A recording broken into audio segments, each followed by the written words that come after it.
Vamos falar um pouquinho da peste, da famosa peste negra, a peste bubônica, que dizimou dizimou um terço da humanidade.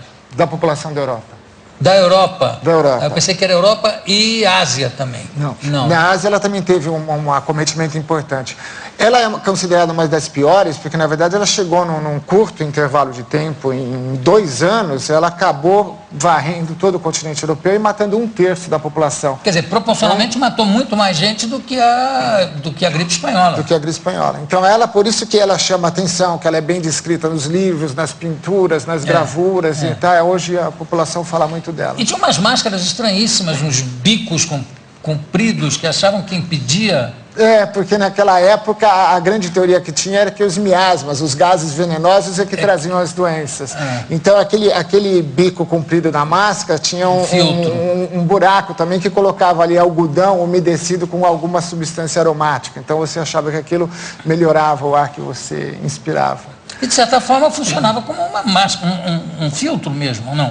Não funcionava, não, porque... Não para peste. Não, mas também para outros vírus, não, porque, na verdade, era muito primitivo. Agora... O interessante é que, assim, hoje em dia, você também... Uma grande coisa que dá para você estudar as doenças infecciosas é através do estudo do material genético.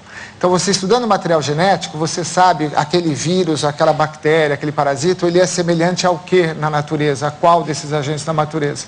E, além disso, a arqueologia melhorou muito também com o material genético. Então, a peste negra da Europa e algumas outras pestes que tiveram, os cientistas conseguem pegar os cadáveres dessa época, rachar o dente, entrar na polpa dentária, que teoricamente recebeu o sangue, com a bactéria, e eles encontram o material genético, o DNA da bactéria.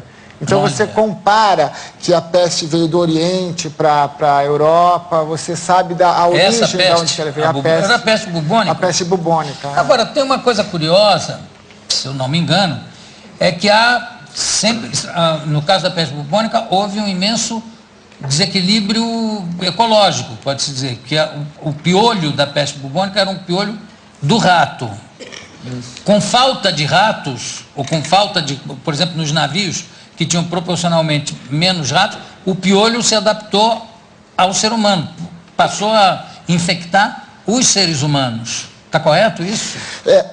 O que aconteceu foi que o rato foi importante como um fator de início da epidemia. Então a pulga do rato passava para o homem quando o rato morria e acabava picando. Só que depois desse gatilho inicial, e uma vez presente na Europa, na verdade o homem deu conta do resto da epidemia. Sim, eu estou falando do início, no início da epidemia. O início da epidemia foi por causa de uma contaminação da população europeia de Gênova no Mar Negro. Então, na verdade, eles voltaram infectados e aí que morreram os ratos e as pulgas passaram para os marinheiros? Não teve, porque realmente naquela ocasião estava tendo a epidemia lá naquela região e não teve nenhuma alteração ecológica a ponto de trazer para cá. O que alguns cientistas falam é que essa epidemia da peste negra, que matou um terço da população da Europa, seguida das outras epidemias dos índios americanos, quando veio a varíola, sarampo e a gripe para cá, a população da humanidade diminuiu muito. Então, alguns cientistas defendem a tese que essa diminuição da população fez a vegetação novamente crescer.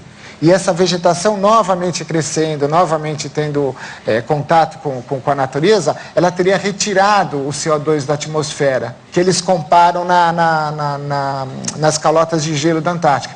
E essa retirada do CO2 pode ter explicado aquela mini era glacial que aconteceu na Europa dos anos 1250 até o século XIX. Então eles estão tentando fazer essa correlação. Por exemplo, sarampo foi erradicado. O sarampo não, ainda existe na América, a gente não tem casos de sarampo, mas ainda existe no planeta. Tudo bem, isso é uma coisa que de vez em quando precisa tomar cuidado, porque se você relaxar a vacinação, a doença pode... É isso que eu ia dizer. Existem casos de morte por sarampo nos Estados Unidos devido ao fato de algumas pessoas que por motivos religiosos ou por motivos de não acreditarem na vacina, não vacinam seus filhos e eles morrem de sarampo. Como é que é possível uma coisa dessa? Tem uma campanha, numa parte pequena da população aí mundial, tem uma campanha das pessoas que são contrárias à doença, acham que pode interferir na natureza, acham que contrárias pode à doença, não, contrárias à vacina. Acham que pode ter material deletério ao organismo e assim por diante. Tem esses grupos aí. Mas é um absurdo, porque, inclusive, essas crianças ficam mais fragilizadas exatamente porque o vírus foi erradicado. Erradicado as defesas, a defesa do organismo.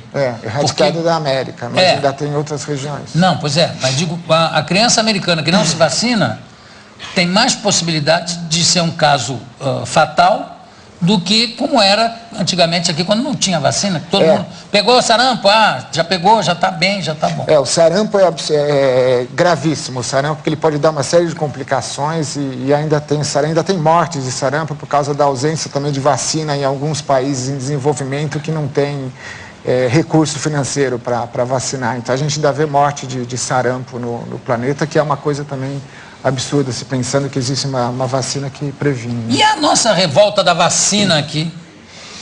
Foi a primeira vez que ficaram a favor da infecção contra a vacina?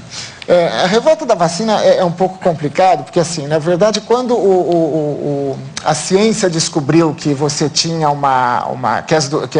que você tinha como controlar as doenças infecciosas, o Oswaldo Cruz, no Rio de Janeiro, ele conseguiu acabar com a criação dos mosquitos, com isso a transmissão de febre amarela, que foi um sucesso. E aí ele partiu para inovar uma coisa nova, que era a vacina para varíola. Porque a vacina para varíola, ela já era criticada desde o século XIX. Muita gente não acreditava. Teve papa que proibiu e depois teve que voltar atrás, fazer uma bula proibindo os católicos de se vacinarem. Teve, e aí você tinha também as mulheres, não gostavam delas expor os braços para receber a vacina. Então a revolta da vacina foi uma conjectura muito importante que envolveu a política, que tinha aquelas pessoas contrárias ao governo, que deu carta branca para o Oswaldo Cruz vacinar as pessoas. E tinha também o negócio dos mata-mosquitos, né? Que entravam na casa. Isso. E aí teve com a insatisfação popular, o mito da vacinação, essa questão social de não deixar homens entrarem na casa das pessoas, expor os braços e tudo mais, e aí é que veio a revolta da vacina. Então é interessante porque tem várias coisas que propiciaram essa revolta, né? Eu estava lendo um livro interessante, que eu não lembro o nome agora, mas acho que é Uma Cidade Rebelde, e que é um historiador que naquele período do Rio de Janeiro, ele coloca todas as revoltas do Rio de Janeiro. E a cidade era assim, a população chegava lá no bonde, tinha aumentado a passagem, não sabiam, desciam, tombavam bonde, faziam, era uma coisa de louco. Ele conta vários episódios. Bons tempos. Dessa revolta da vacina. Então, hoje em dia não há mais revoltas como antigamente. É uma coisa de louco, aumentou o preço da carne, a população ia para a rua. Então é interessante. Ia se defender. Hoje em dia as coisas estão mais amortecidas, né? Acontecem escândalos como o mensalão e etc. E tudo bem. Também é mais difícil ir para a rua em Brasília. Né? O fato da capital ser no Rio de Janeiro facilitava as pressões políticas. Bom, eu conversei aqui com o Stefan Cunha Uivari, que está escrevendo, também gostei, a história da humanidade contada pelo vírus. Você vem desde quando aqui? Você começa... Na verdade, esse livro eu conto desde o nascimento, assim, dizendo dos primeiros hominíneos, o que o homem foi adquirindo ao longo da história, como que foram se originando as doenças infecciosas, desde o nosso nascimento do continente africano até o nosso desenvolvimento, dispersar pelo planeta. E isso a gente pode contar porque a gente tem agora um recurso de estudar o material genético de vírus e bactérias. Isso é fantástico. Então, com isso a gente sabe em qual ponto que as doenças se originaram. Começa a examinar pestes que aconteceram na Idade Média. E aí editora Contexto. Editora Contexto. Tá bom, Stefan, muitíssimo obrigado. Daqui a pouco a gente volta. Eu que agradeço.